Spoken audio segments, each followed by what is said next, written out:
Ali, welcome to Becoming Okay. How are you doing today? Hey Meg, thanks for having me. I'm doing great, thank you. I really appreciate you inviting me onto the show. I wanted to ask you something, and it's going deep straight off the bat, really gonna make you think a little bit.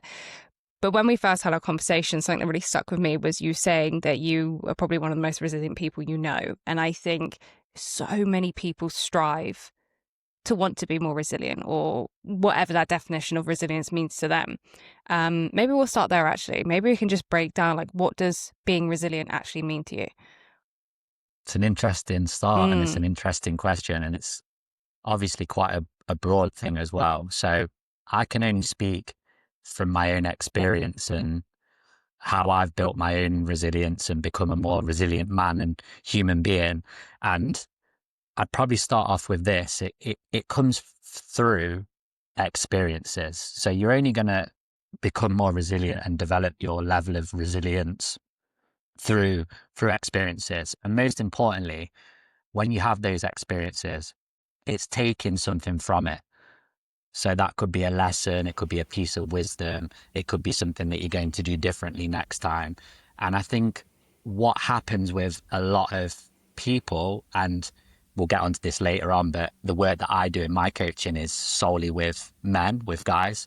What I find with a lot of men is they have a setback or a challenge, and this is really comes from high performers as well, not just your average Joe blogs. It's with high level guys as well. Is they face a setback or a challenge, and it's almost like the world's ending, and they put so much emphasis on it and so much behind it that it bogs them down and holds them back for maybe longer than it should. And what I've learned from experiences that I've had, and some of them have been very traumatic, I've learned that you can always take something from that experience, whatever it is. So, especially from the traumatic and the highly challenging ones, you can always take a lesson, a piece of wisdom, whatever it is from that particular experience, and use it to become a better human being and to grow and to ultimately become more resilient as well. So, I think one of the key things is seeing what this experience or this challenge or this setback is trying to show you or is trying to teach you, and then putting that into your here and now and into the future so you can become more resilient. And I don't say that in a throwaway way either. It's not like I've had something traumatic happen to me and I just forget about it. It's not like that. But it's about not letting it completely consume you. And I think that's how you become a more resilient human being, is by not letting your whole world crumble when something, in air quotes, bad happens to you. it's going to sound like I'm going on a tangent, but I'm binge watching this thriller series on Netflix right now. And the whole premise is behind this woman, an FBI agent, and she's been kidnapped. And you're watching it and it's quite intense, and you almost feel like you're in the moment of what would you do if you were in that situation? Someone you love was taken from you, and you were placed back in this traumatic experience and you had to fight or flight. And I really truly believe that you will never know exactly how to handle a situation until it happens to you, which is why I love that you use the word experience. And you can prepare as much as you want, you can build all of the tools, but until something like hits you bang in the face, I don't really think you will know how you're going to cope with that. Do you think that's Absolutely. true? Absolutely. Yeah. And I think one thing I didn't mention that I want to touch on is that because of the way that we are wired up as human beings, if we go from a more of a psychological mindset standpoint, is that we're more wired up towards negativity, because as human beings, we inherently only want to do two things, which is survive first and then reproduce second. Like that's our internal nature. That's our internal mindset. So like most of the thoughts that we're having, I think we have like between 40 and 60,000 thoughts a day, which is insane on its own. And like something really, fact check me on this, guys, but like it's something like 60 or 65% of those thoughts are negative thoughts. And we also have what's called ants. I don't know if you've heard of this, which is Mm. automatic negative thoughts. Ants for short, automatic negative thoughts. So most of our thoughts are negative and most of them are automatic. So we're already fighting a losing battle. But what I've found that's helped me with my mindset and also with resilience is I call it like having the faith that everything's going to work out how it's meant to work out for you. And I think if you can have that mindset, it really helps you, especially in the traumatic times, the dark times, the challenging times, the lower vibrational energy times. It can really help you just know that it's going to work out how it's meant to work out for you. And again, that's not a throwaway thing, but that's just something that has personally worked not only for me, but for my wife, Sarah, as well. And it's strengthened our resilience together, is just knowing that it's going to work out how it's meant to work out. So I call it like having the faith. Flip the coin then. Flip the coin, because what I think is super interesting, and I spoke about it online a while ago, is that what about when everything is going right for you, yet you're still not completely satisfied or fulfilled? And I think that's a really hard place to also be, because one side of the coin, which is a really, really tough time, or the other side of the coin where to others everything looks great, but you're still not content. And I remember you telling me about, I think it was a time with your wife and something great happened with the gym that you owned, and you went to celebrate and you had a glass of wine and you were both like, is that it? I wonder if you can take me back to that moment. Like, what were you feeling? What was going on for you? What you're briefly touching on there is what I'm all about, which is fulfillment. And Mm-hmm. that's my mission. That is my mission as Ali West, is to inspire as many men as possible to live purposeful and fulfilling lives on their terms. So what you're touching on briefly is fulfillment. And I feel if things are going right and you're having success, but you're still feeling like something's missing, or you're feeling, in air quotes, unfulfilled, then there is something missing. There's a part of what I believe fulfillment to be that you are not fulfilling in your life. And I can break fulfillment down for you and your listeners, what I believe it to be and what I've come to realize it is, from not only my own experience, but from coaching tons of high achieving men as well. And not just in what I do now in coaching, but even back when I was in my previous life in the health and fitness industry. A lot of my clients that I worked with were men. A lot of them were business owners. A lot of them were CEOs, executives, etc. So I've been kind of coaching these guys in one form or another for 15, 16 years, maybe longer now. So I've got quite a lot of experience in it. So I'll touch on that, and then take your listeners back to the moment that you spoke about. So what I truly believe fulfillment to be can be broken down into a very simple formula of three things. And the formula is your personal values first. So you have to know what your values are as a human being, and not just something that you've pulled off Google, like integrity or honesty. I know so many people that say their values are honesty, and they lie all the time. They lie to their friends, their family, their partners, and to themselves, which is the worst thing to do, is to lie to yourself. So your deep rooted personal values, and they don't really change those. They don't change. Your values as who you are, as Ali, as Meg, as the listener to this, they don't change. And you can have, like, I believe everyone should know like their 3 to 5 deep rooted core personal values, or core values, whatever you want to call them. They should know them off the top of their head and in their heart. And then they should live their life in alignment with those values. So that means all the choices you're making, all the decisions you're making, everything is in alignment with your personal values. But if me and you went into Plymouth town centre or into Buenos Aires city centre here, and we went with our clipboards, we split up, and I said, Meg, you go and speak to 100 people, and I'll go and speak to 100 people. And we asked them, oh, can you tell me your 3 to 5 deepest personal values? They'd probably look at you like you've asked them a rocket science question. They wouldn't be able to answer. And then if some people did answer, excuse me, if you asked them if they lived in alignment with them, they'd probably say, well, sometimes I do, but not all the time. So we've all automatically got a problem when it comes to fulfillment, is because most people don't know what their personal values are, and the ones that do don't live in alignment with them. So that's the first part of the formula for fulfillment, personal values. The second part is purpose. Same thing. We went out with our clipboards. What's your purpose? They'd be like, I don't know what my purpose is. But the thing is, and you know this to be true, and I know this to be true, every single person on this planet has a purpose. And not just every single person, every single thing. Like I'm sat here at the table at the desk. This desk has got a purpose. It's holding my laptop up. It's allowing me to speak to you. So everything that we see, feel, experience has a purpose. So that's the second part of fulfillment.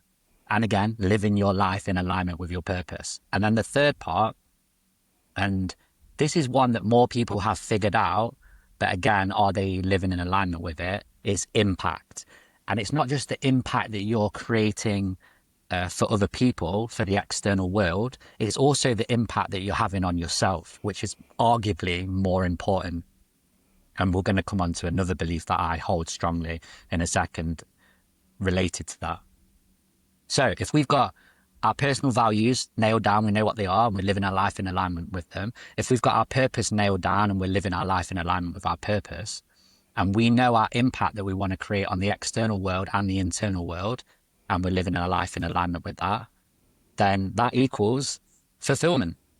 You will feel fulfilled if you're ticking those boxes. So when you go back to what we said before, that moment, and I'll share the story.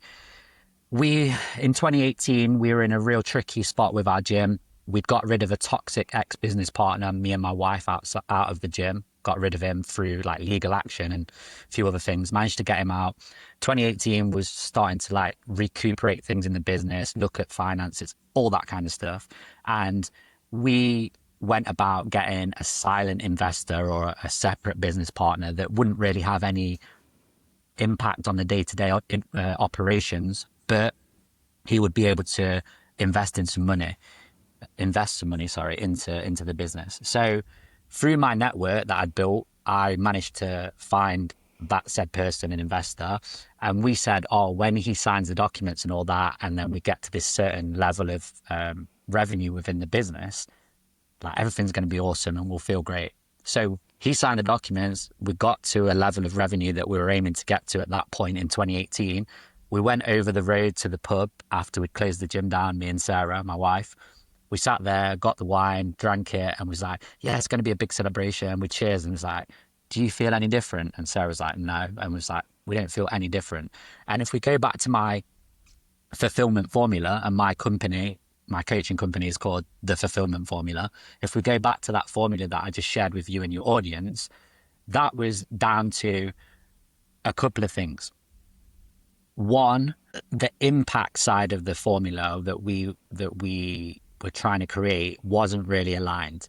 We were going after more of like day-to-day gym members on a smaller price point, because this is what the investor said we should go after, although he had no experience in health and fitness and I had all the experience. So there was a little mismatch in impact. I wanted to go more higher ticket private training clients, either in a small group environment or one-to-one. So there was an impact disconnect. And then secondly, the more I look back at it, I was not fully following my purpose, because even if I look back at it deep down then, I didn't want to be a gym owner, really, if I was honest with myself. And I wanted to come out of the fitness industry and do more kind of coaching and having the impact that I have now. So there was a disconnect there straight away, like with the purpose and with the impact. So yeah, that was a time where I thought, you're chasing something external and you're chasing something that's not aligned, and that's why you don't feel any different. And another caveat add on to that, something I'm massive about, is being present and being in the here and now and in the moment. And we were so focused on get an investor, hit this revenue target, that we took ourselves away from the day-to-day process, from the doing, from the being in it and enjoying, without sounding cheesy or cliche, enjoying the journey, enjoying the process. So I hope I've answered what you were getting at, because I've gone about it in a roundabout way, but that's the beauty of podcasting. Yeah, no, I think where I was really starting with this is it comes down to the whole comparison is the thief of joy, isn't it? Because I think that no matter what you're going through, you always compare to what else someone else is going through. And it's a clear, distinct sign that you could feel like or look like you're winning from the outside, and you're not. You know, when people say, treat everyone with kindness. You don't know what someone's actually going through on the inside. And it's so true. Things can look like unicorns and rainbows, and that's not always the case. I wondered, when you were talking about your the fulfillment formula though, and you said about impacts being internal and external, can you just like simplify what's the difference between purpose and impact? Like to me, I feel like they feel quite similar. So if I'm sitting and journaling and working on what are my values, my purpose, and my impact from what you've just said, which I think is a very, very, very good practice to sit down and do after this podcast, how do I distinguish the two? Yeah. So purpose for me, and what I believe it to be, and this is what I coach to my clients as well, is that it's that, again, it sounds really cheesy, but it's that North Star. It's that thing that's guiding you. But in this lifetime, you may never actually get there. It's guiding you and it's helping you with your decisions. And it's something that's who you are and allowing you to do what you do, but you may never, ever achieve that. And that's okay. Or you may never live that. But I feel like you can embody that purpose and go after it and be it, knowing that it might never ever come to fruition. And I don't say that in a bad way, but it's just something that's guiding you and it's part of who you are. And it should be the thing that shapes and guides your decisions as well. Now, impact is more, if we're talking externally, that's the things that you care deeply about, that you want to make a change around. It could be something that you want to change in the world. It could be something that you want to change in your community, in your family, those kind of things. So it's external, results driven, but it's things that you care deeply about. So let me give you an example. Let's say you care deeply about the environment. So the impact that you might want to have to affect that is you might want to recycle more. You might want to drive an electric car. You might want to work within your community to clean up. You might want to go even a step further and join the council or your local government or your state community or whatever it is to improve the environment in your area. You might want to go bigger and do a run across the country to raise awareness for the environment. So all of that is impact with something that you care deeply about. And if you look at all these kind of quote unquote successful people, they have the purpose, the mission, the impact in place so that they can go and do what they want to do. So take your pick. Let's just throw one out there, like Jeff Bezos, for example, started Amazon. So we're told started his Amazon in his garage or whatever. But his purpose and his mission was to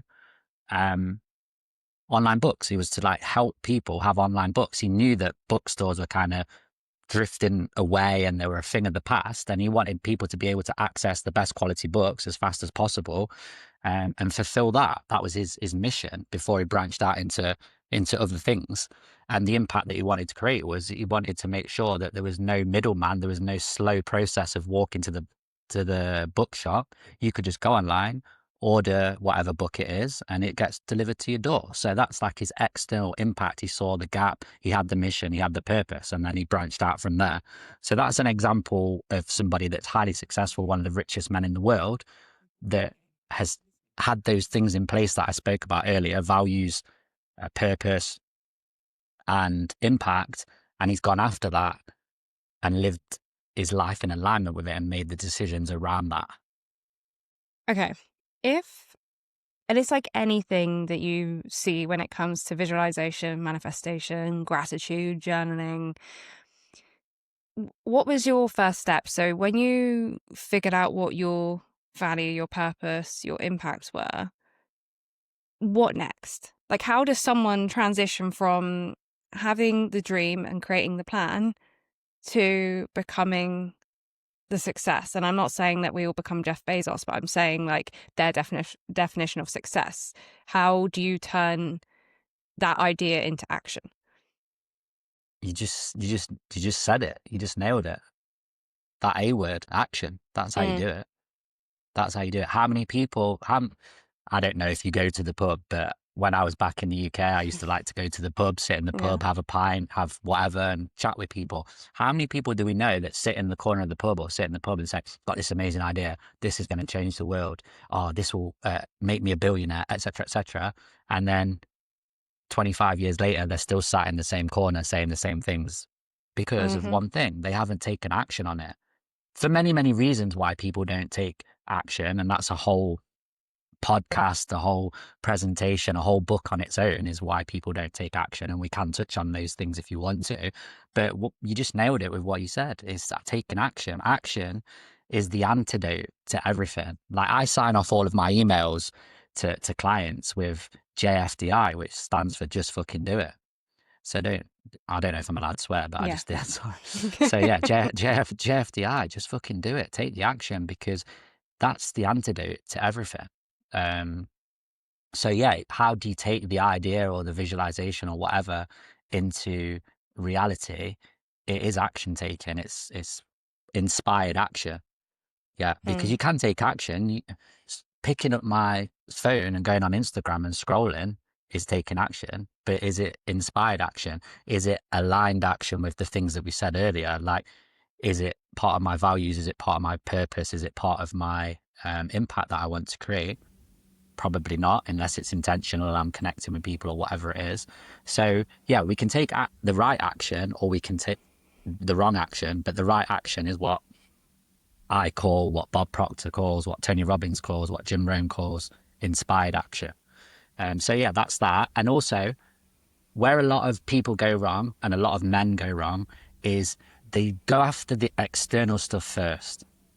So it's all external facing, like I need to get to X amount of money. I need to have 3 cars on the drive. I need to be married with 2 kids, detached house. I need to be the big CEO, blah, blah, blah, blah, blah. The list goes on and on. But they forget about the internal stuff.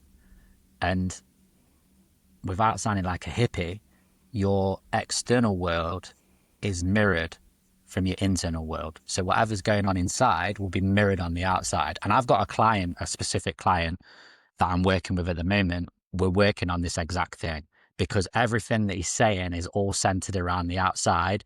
And I'm helping him to go within to fix, I use that word loosely, the inside stuff so that the outside will reflect that. Because and this, again, you might say, or your audience might be thinking, well, that's airy fairy, that's hippie, spiritual, whatever. But we know this to be true because if we're constantly thinking negatively, if we're putting ourselves down, if we're questioning things, if we think everything is bad and woe is me and the world's a terrible place, then that we will experience that. And if you want to go like more psychological and into the brain, we have a part of our brain called the reticular activating system. So if I say to you, Meg, a red car, red car, red car, you're going to see a red car all the time because the brain filters out what it wants to see. So if we're consuming negative news, if we're listening to too much negative music, etc., it's going to be mirrored in our external, in our outward facing world. So I would say a big thing to be successful, whatever that means, to create the life that you want to create, to live the life, more importantly, that you want to live, to be who you truly are, and to feel fulfilled, you have to go within first. And that's what I did. That's what I did. So in 2015, I had a big experience in my life. I had I guess you could call it a spiritual awakening. I went to Sedona in Arizona, and some of your audience might know about this place, but a very magical place in America. So much energy there, incredible, incredible place. And I found meditation just randomly off the cuff. Didn't plan on that happening. Found meditation, had some very kind of mystical experiences happen to me. And then my life just went on an upwards trajectory all off the back of that, really. So yeah, I think you've got to go within for the out to change for you. Mm. As above, so below, as within, as without. I shared the other day, I was doing some research on it, but I love that you say it's hippy dippy, it's airy fairy, but your subconscious is taking your conscious for fact. So if every morning we wake up and say, I'm going to have a bad day, you will start to believe it. And the same as if you reverse it, I'm going to have a great day. And I've started doing it. And again, people do think it's a bit airy fairy. And I wonder why. I wonder why Because they people haven't think done that. it. Because they haven't done it. Because they Mm, haven't. And I don't like using the word try. Like, try is just a crappy word. Like, I don't yeah. really like Star Wars, but on Yoda says, do or do not. There is no try. And it's like it's a good saying. Like, Yeah. God bless little Yoda. Because, yeah, we don't try, but people don't do it. They don't go and do it for long enough to feel it and to experience it. So if they committed to a month or 90 days or whatever of positive reinforcement or affirmations, whatever you want to call them, I, I I can categorically tell you they will feel better about themselves and that they'll have a better external world. I can categorically say that no matter where they're at in whatever stage of their life. So I think the answer to that question is they just don't do it. Or they do it for 5 minutes and they're like, this doesn't work for me. And meditation's a big one for that. I get so many guys saying, well, I did meditation, it didn't work. And I'm like, well, how long did you do it for? Well, I gave it a go for 5 minutes, but I was fidgety. And it's like 5 minutes. Yeah, this is a lifetime commitment. A lifetime commitment. And to me, that's what personal growth is. I feel as if we're here to learn and grow every single day to the day we leave this, whatever we're in, Mm. to the day we die. That's what I truly believe. But I feel for many, many reasons again, and one of the biggest ones being fear, and nowadays as well, it's instant gratification. People want that a lot because of these things. They don't do it, and that's why they like, oh, it's airy fairy or it's hippie or it doesn't work, because they just haven't done it. They haven't given it enough time to feel the benefit and see the results. I mean, one big thing that I do is journaling, and I did journaling for a long, long time, and I had to do that for it to become part of my life. So I journaled nonstop consistently for from 2017 to 2021, so 4 years. And then I had a bit of a break from it for various reasons. And then I've brought my journaling back earlier this year, and I've journaled every single day since May this year. So yeah, it's like you have to stick with it and you have to do it. Like, and again, it goes back to what we said earlier, taking action. I actually love that you've said that, because I do think that self-help is, you have to put in the work. It's the same as your physical health, as you would going to the gym or going for a run or going for a walk. When it comes to your mental health, you have to put in the effort. And I think because people think it's mental and it's supposed to make us feel good, and you say this like instant gratification, or however you say the word, it, like, I need to feel and reap the rewards of it now. Everyone else is sharing online then ice bath, journaling and meditation are like the best things for me, and then you try it once and it doesn't work. And there's two folds to that. There's the whole, it's not a one size fits all. People do see the world in very black and white. And there's also, like you say, it didn't work the first time, I didn't feel much from it.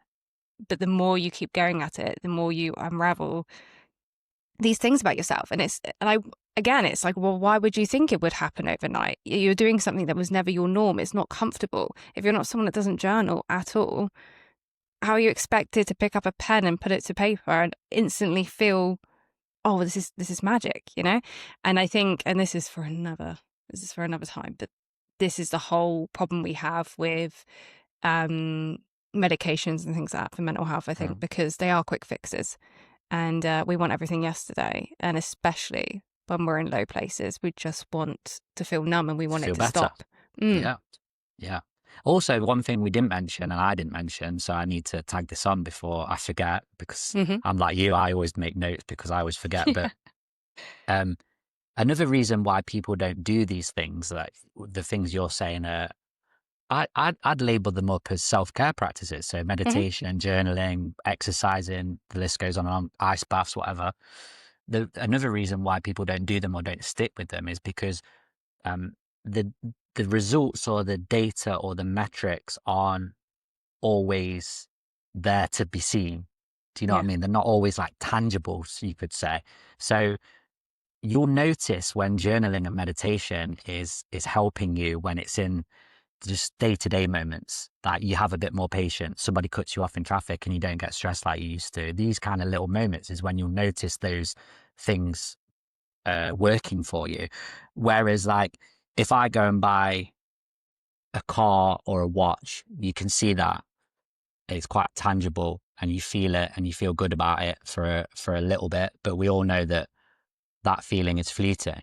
Whereas when we're doing journaling, meditation, etc., yes, we might not get that instant feeling or that instant impact or the instant result that you can see and feel. But over time, it compounds. And as I said, you notice it in maybe those smaller moments. And I know from personal experience, from being a over 10-year meditator now and journaling for a long time, that those two particular practices have changed my life for the better, without a doubt. I've got to ask, how would you persuade men to meditate or to journal, particularly when they are high performers, CEOs, highly successful people that are probably very on the masculine end of the spectrum, someone who probably wouldn't be seen to meditate. And I know very masculine men that do meditate and journal, but I do know it tended to come from, like where we started at the beginning of the conversation, it came from something traumatic. It came from like an opening. It came from an experience of something that almost forced them to have to try something else, because they were at a crossroads. And it was like, in order to look after myself, this is what people suggest, and I've got to give it a go. And it worked for them and it stuck. But for people that are just very much like, that's not for me, a spiritual awakening is it's not me. I'm the person that goes down the pub and has a pint and I deal with my emotions by not dealing with them. How do you persuade those people? Firstly, it's not about persuading. So I'll challenge that one, because I can't get you or anyone to do anything. It's ultimately going to be their decision and it's their choice. And it's like the old saying, you can walk the horse to water, but you can't make it drink. So yeah, I can't really persuade anyone, but for people and for guys, I truly believe meditation's for everyone. But for the guys and the people that I think would benefit from it and need it, the way that I go about doing it is dependent probably on a few things. Firstly, it depends really on what kind of personality and how they're wired up, so to speak. So if they are like really, I don't know, your real traditional A-type personality, they're very like driven, logical, dialed in, etc. For those guys, they need something that has structure to it. So that could be something simple like a 5 to 10 minute guided meditation that they can just sit down, put their headphones in, slot it into their diary, or their assistant slots it into their diary for them, and then they just do it, and it's part of their day-to-day routine. For somebody that maybe is a bit more open to that stuff, maybe they are a bit more masculine and they don't want to deal with the problems, but maybe they're a bit more open, then you can look at like different ways of doing it. Do they go and do it in a group, like a breath work kind of thing, or a meditation group? Do they again do a guided meditation? Do they just sit there and be still? But I feel like we can categorize meditations into certain groups. And I think for most people, especially men who are starting out, the guided meditation is the way to go, because you can just sit there and listen and you don't really have to do much. And I've found, especially from those highly driven, high performing type guys, they respond best to something that's short and sharp and guided, so they can just do it. And then again, it's like what we said, it's about doing it and sticking with it and making it a practice and a habit that you do regularly. And that's when you're going to get the most from it, is if you're consistent with it, like anything. So that would probably be my advice. And just stop putting the barriers up, stop putting the walls up. Yeah, what's the worst that could happen? Yeah, and I bet you some people that these guys admire or are inspired by, or maybe they look up to, I'd say there's a high percentage of them that are meditators. Like a lot of top athletes now, meditators, high performing business guys, meditators, actors, writers, dancers, musicians, they meditate. And things that they consume, a lot of it might have come out of meditation. So it's not about that, but that's another thing that you can put to people if they're resistant to it, is is just like, stop putting the walls up. Like, a lot of people, a lot of guys do this stuff, and just give it a go, and you'll never know until you do it. And it might not be for them, but I feel you touched on it briefly about self-care practices, and this is a big problem, especially in the last, I don't know, last 7, 8 years, is because of Instagram, TikTok, YouTube, etc., LinkedIn now. We see these people or these guys doing everything. Oh, I get up at 5, I read, I journal, I do my ice bath, I do red light therapy, I do sauna, blah, blah, blah. List goes on and on. And then like, guys are like, I've got to get the kids up and put the toast on and like take them to school and whatever. How can I do that? So you do have that comparison thing. But I always say to the guys that I work with, is just pick one or two things, usually just one, and just go with it. And if it works, stick with it. And if you feel like it's for you, stick with it. And if it isn't, discard it. And I've done a lot of different types of practices and habits and routines. I've played around with it. I've treated myself like a human guinea pig, and I've found the ones that worked for me and discarded the ones that didn't. Like, there was a time when I was doing all of those kind of crazy practices in the morning before the day had even got started. But I've found now that just keeping it simple, I meditate in the morning, I journal, and that's enough for me. I go out for my 6 to 10,000 steps in the afternoon. I train in the gym 4 times a week. Those little things work well for me, but they might not work for the next man. So you have to pick the one or two things that are working for you and that resonate with you, and just stick with them. And then regardless of what TikTok, Instagram, LinkedIn, YouTube is saying, just stick with the ones that are working for you and discard the other ones. Oh, you answered my next question, because I was going to say to you, how have you held yourself accountable to actually showing up and doing these things? Because one of the things I struggled with was quite quickly falling out of habit or routine. But I think for me on my journey, when I really started this, was probably beginning of this year, so it's quite fresh for me. And that was because I was changing medications, and I was so scared to not have the security of the antidepressant that I was like, I have to pour myself into self-care, wellness, and well-being in order to lift my mood in other ways. And so that held me accountable. The minute it didn't work and I went back on the meds, I had that safety blanket again. And so I kind of just lost my routine and gave up on it.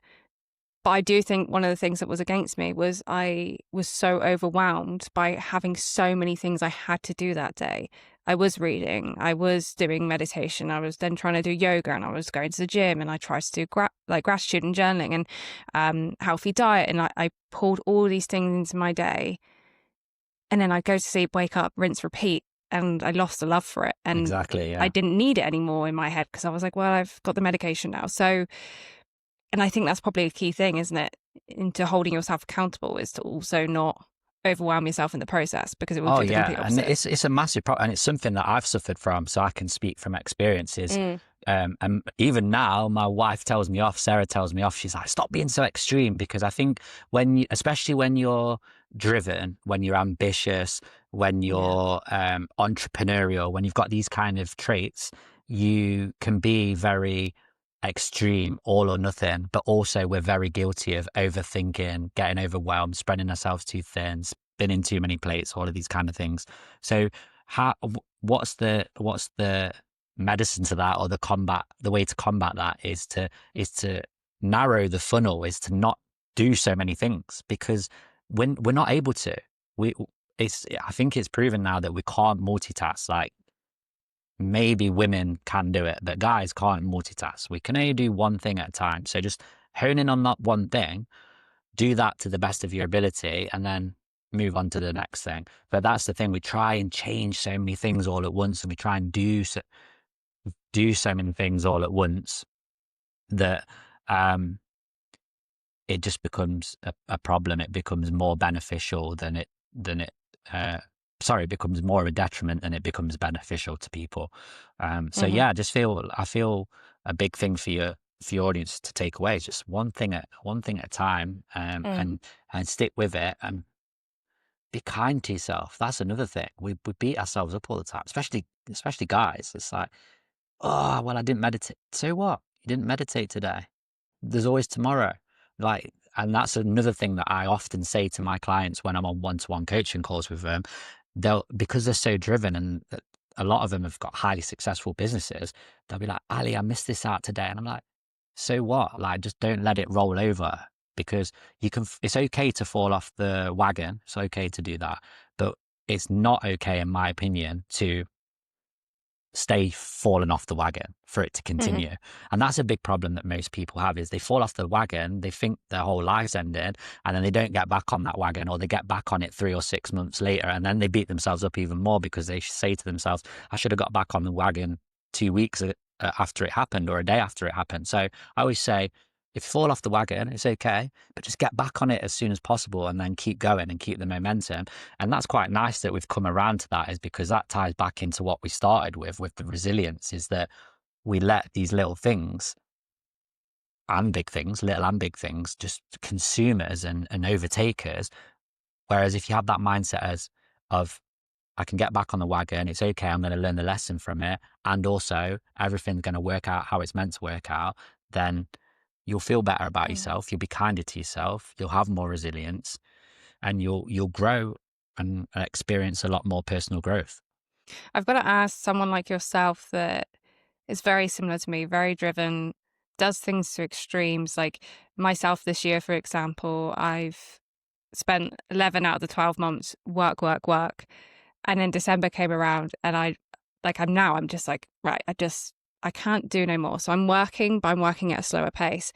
The problem I'm having now is someone that was very driven and fast paced. Now that I've slowed down, I'm on the other end of the spectrum, and I'm feeling guilty for feeling lazy. Am I not doing enough? Am I going to be behind on myself? Am I not going to succeed? For you, you were all of the 11 months that I had this year with the gym and the focus and being in the UK. And then one day your December hit, and you were like, this is it. We're going to pack up our things and we're going to travel. And you were going to make the doing less, earning more work for you. And I wonder if you could just take us down that path for you, and like how that looks for you now. Yeah, so I can explain the story, because the gym, my wife Sarah and I, we had a gym for 5 years and 9 months. So we opened the gym in the city centre of Nottingham in the UK on the 30th of January 2017, and we closed it on the 30th of September 2022. So it's exactly 5 years and 9 months. And that is a whole book, podcast on its own, multiple podcasts, because there was so many low moments, so many high moments. It was a complete roller coaster. Lots of things happened in that business. But it came a point, it was about a year and a bit after the start of the COVID-19 pandemic. So it was like mid 2021. And I just basically had a little mini breakdown at my desk, and I said to Sarah, I can't do this anymore. And because we were so in it, she was feeling the same, but we'd not really properly communicated it with each other. So we were both feeling the same. So we made a decision and a plan that we were going to get clear on what our goals, our dreams, our aspirations, our vision for the future was, etc., and go after those, and get out of the gym and follow this dream that we had of traveling the world and having a business that we could operate remotely whilst following that dream of traveling the world. So we set about making that happen. We got help as well. We didn't do it all on our own. And we achieved that within a 14-month period. So that's like the story of how that happened. And again, it's many things that allowed that to happen. It was not hitting rock bottom, because I wasn't rock bottom. I could have carried on. We could have carried on what we were doing, and we could have probably made the gym a financial success as well if we'd have stuck with it, but we didn't want to. We'd had enough. So yeah, it wasn't rock bottom, but I was moving towards rock bottom. So that was first part of it. Then it was like asking for help. And I'm one of those guys, the opposite to most guys. I've never been afraid to ask for help. If I've needed help, I've always asked for it. And I'm very blessed that I've had great coaches, great mentors, great friends, family, network around me that I've built myself as well, that have helped me along the way. So we got help. And then also we formulated a plan with a deadline to make it happen.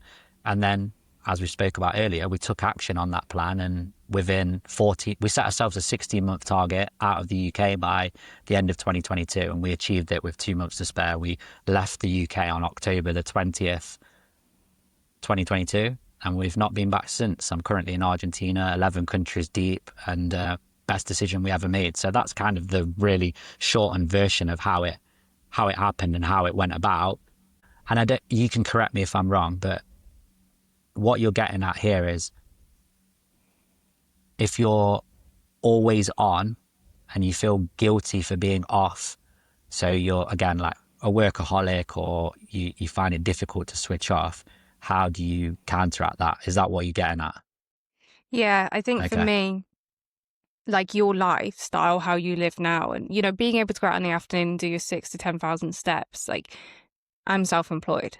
I'm in control of my own schedule and my own time each day, but I am also the only person that gets in my own way. I'm the only person that stresses myself out. I'm the only person that causes myself guilt.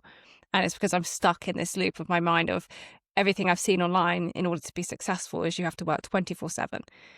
I think part of my problem, though, one, and I will address it after this podcast because you've definitely shown me, but my success looks different now. My success would have been the house, the cars, the zeros in my bank account, the CEO title. And it's very traditional success, isn't it? And I think that we grow up envisioning that. That's the vision board that we were sold. And it looks very different now. Yeah. I hear a lot of people talking about slow living CEOs. I see so many people that want to work remotely so that they can see the world and still live their lives whilst earning. And, I hear your story, and like, I know now, you said, you were like, I work less, but I'm doing the best I've ever done in my whole life. And that's the dream, right? I tried to read the 4-Hour Work Week book, and I'm sure it's a very good book. I haven't got all the way through it, but the title itself is like, this doesn't feel real. This feels like it's trying to sell me a myth. How can this possibly be the case for some people? Yeah. Yeah. So you're talking about a few different things there. Firstly, one of the things you're talking about is limiting beliefs, which is something that is a massive part of my culture, because these guys that I work with, they've got big multi-million dollar or pound businesses, and they've got teams underneath them. They still have these limiting beliefs, and you think like, how can they have these limiting beliefs when they've achieved so much and all that kind of stuff? So limiting beliefs are what ultimately hold us back from feeling fulfilled and from just living the best life possible, is those limiting beliefs. But the cool thing about it is we can overcome them, we can rewire them, and we can technically get rid of them. So our limiting beliefs don't have to define us, and they don't have to be who we are. They're actually a lie. So that's what they are. You lie when you've got a limiting belief, whether it's imposter syndrome, self-sabotage, I need to be working all the time, I'm a workaholic. What are some other ones? I'm not good enough.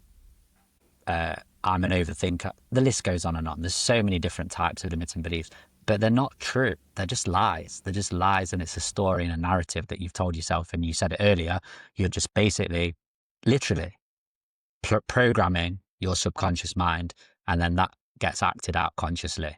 So if you're just constantly saying that, like, I'm a workaholic, I need to make 120,000 this year, whatever it is, then that's what's gonna be played out. That's what I'm going to believe. So yeah, and we've been, like, to some extent, by social media, society, etc., more society, but now social media as well, we've been sold this lie that you have to do X, Y, and Z, you have to work, hustle, grind, etc. We've met so many people through traveling and seeing the world over these last 3 years, and so many of them have done the opposite to like what we're told, and they've got lots of money, and they're not working many hours, maybe 15, 20 a week. They're doing what they want to do, feeling blessed, living a great life. Or some of them have got kids as well. So yeah, you don't need to take the programming that's fed to you. So I think for you personally, Meg, I think like it's a bit of rewiring in the brain. Rewiring. A great book for you would be The Mountain Is You. Have you read that? The Mountain Is You. Is that the Brianna Wiest one? Yeah. Am I saying her name right? Yeah.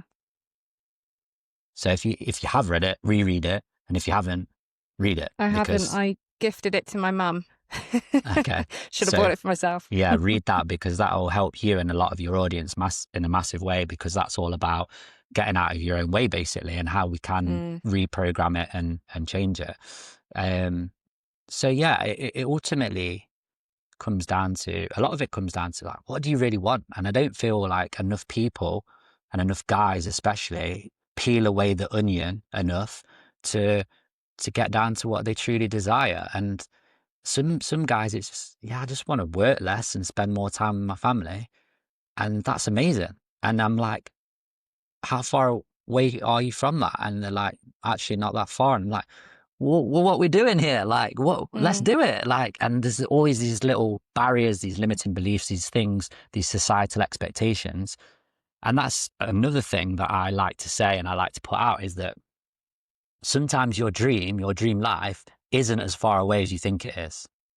It's not that far. Like, I thought to like leave the UK and live in a tropical location and whatever, like back then I thought that's like a million miles away. I can't do it. But I did it really quickly, and you can do it. You just need to kind of get out your own way and get down and dirty with what actually it is that you want and the life you want to live. And then when you know what that is and you've got a clear picture, you just take action and make it happen. Because the first part of my coaching framework is called precision clarity, and we help our clients to get clarity on what it is that they really want, and clarity around those things that I said earlier as well, like your values, your purpose, your vision, your impact, dreams, dream day, dream life, etc. That's the first kind of stage of my coaching is clarity, because most people and most guys don't take the time to do it. But when you do it, you realize a lot of things about yourself, about your business, about your life. And then you can move forward with a more clearer headspace as well to live the life that you want to live. And that's another thing. Live, like, don't chase it, just live it. Just be. We're always chasing the next milestone, chasing the next goal. Just live, just be in the moment, be yourself. And that's the best place you can be. I want to give you a round of applause because you've taken my here, there, and everywhere thinking very, very well today. Because I know that, like, I'm thinking on top of my mind, I'm using this as kind of like a mini session with you, and you answered so much for me. I feel there's like a tremendous amount to be taken away. And I honestly can't wait to edit this and be able to rewatch it myself again. And, you know, just before we clock off and I give you some of your time back, I always ask people, is there something you can leave the audience with, whether that be a framework, a tool, you've said a book, is there something else that they can go away with and be able to work on that will, you know, leave them with their next action, essentially? Yeah, absolutely. I think, and I appreciate what you said. That means a lot to me for what you said. And I really, really appreciate that. And if I can help one person, whether that's you as the host or whoever's listening to this, if I can help just one person, then my job is done, and I'm happy with that. So I truly appreciate what you said. So yeah, absolutely. I think what would be a great starting point for all of your listeners, no matter whether you're male or female, no matter whether you're a business owner or not a business owner, is to download something that is a gift from me to your listeners. And I recommend that you do it as well, Meg, is something called a life audit. So it's one of the first things, it sounds a bit clinical, but it's one of the first things that I do with each and every one of my high paying clients is something called a life audit. Now, you'll put the link in the description or wherever, and you can download this. And what you're going to do is going to spend a bit of time and honestly audit the key areas of your life. And I feel like the three most important areas of everyone's life is their health, their wealth, and their relationships. Because think about it, when we consume stuff online, it's all related to those three areas. It's either about health, it's either about wealth, it's either about relationships. So they're the three core areas that you're going to audit honestly. And what this will do for you is it will give you a snapshot of where you are in the key areas of your life right now. And it will highlight the areas that you need to work on, or the most important area that you need to work on. So if you're going through it and you're like, well, my health's an 8 or 9 and my wealth's a 7 or 8, but your relationships are a 3 or 4, and it goes a bit deeper than that. I'm just like doing an overview of it. But if you know that, then you know that you need to do some work on the relationships. And all of those three areas can be broken down into sub buckets as well, if you want to call it that. So for example, in health, we've got mental health, physical health, emotional health, spiritual health. In wealth, we've got our physical wealth, our material wealth, and our wealth of experiences. In relationships, we've got intimate relationship, friends relationship, family relationships, personal network, or colleagues, whatever you want to call it. So we can break them down even further. So a life audit is a great place to start, because if you don't know where you are right now, you don't know where you're going to, and also you can't track how you're going along the way. So I am like a spiritual guy. I like to be present. I like to visualize, journal, meditate, do all that kind of stuff. But I'm also a metrics and data guy because of my past life, I think, in the fitness industry, where I'm tracking and measuring everything: body fat, circumferences, you name it. So I like to have some metrics and data for myself and for my clients as well. So the life audit thing is a great metric thing for your audience as well, because they can get a gauge of where they're at, where they are along the process, and where they want to get to. And if you get to an 8 out of 10 on those 3 big buckets, health, wealth, and relationships, your life's going to be pretty blessed, I think. I appreciate that. Thanks so much for your time, Ali. You're welcome. Thank you.